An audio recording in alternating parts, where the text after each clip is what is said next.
கந்தனுக்கு அரோகரா, வேலனுக்கு அரோகரா. நாளை தை கிருத்திகை. இந்த கிருத்திகை முருகப்பெருமான் சிவபெருமானின் நெற்றிக்கண்ணிலிருந்து சரவணப் பொய்கையில் 6 தீச்சுடராக தாமரை மலரில் பிறந்தார்.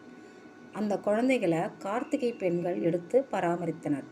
அதனால் சிவபெருமான் கார்த்திகை பெண்களை கௌரவிக்கும் விதமாக கார்த்திகை நட்சத்திரமாக அவர்களை உயர்வித்தார். அதனால் அந்த தை மாத வர கார்த்திகை தை கிருத்திகை மிகவும் விசேஷமானது. அதுவும் வருஷத்தில் எல்லா மாதமும் வர கிருத்திகையும் விசேஷமானது தான். அதில் வருஷத்தில் வர 3 கிருத்திகை ரொம்ப ரொம்ப விசேஷமானது.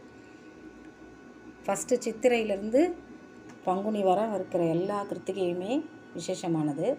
தட்சிணாயன காலத்தில் வர ஆடி கிருத்திகை, அடுத்தது உத்தராயண காலத்தில் வர தை கிருத்திகை ரொம்ப விசேஷமானது. அதுவும் இந்த தை மாதம் வர தை கிருத்திகை 10வது மாதம் தை மாதம் பிறக்குது சித்திரையிலேருந்து பார்த்தா.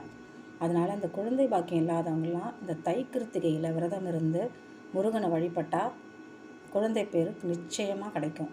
அதனால தான் 10வது மாதமாக தை மாதத்தில் வர கிருத்திகையை ரொம்ப ரொம்ப பெருமையாக கருதுகிறாங்க. எல்லோரும் இந்த தை கிருத்திகை நாளைக்கு வர கிருத்திகை தினத்தை விரதம் இருந்து முருகனை வழிபடணும்.